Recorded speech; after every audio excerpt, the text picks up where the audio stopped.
માતા યશોદા અને કૃષ્ણનો પ્રેમ હૃદયસ્પર્શી હતો. કૃષ્ણનું બાળપણ તોફાનોથી ભરપૂર હતું.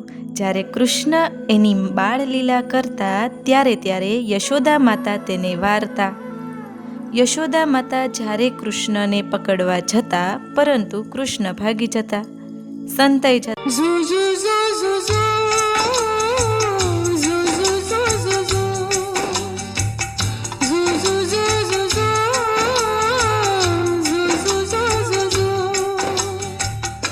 यशोदा का नंद लाला ब्रिज का उजाला है, मेरे लाल से तो सारा जग झिलमिलाए.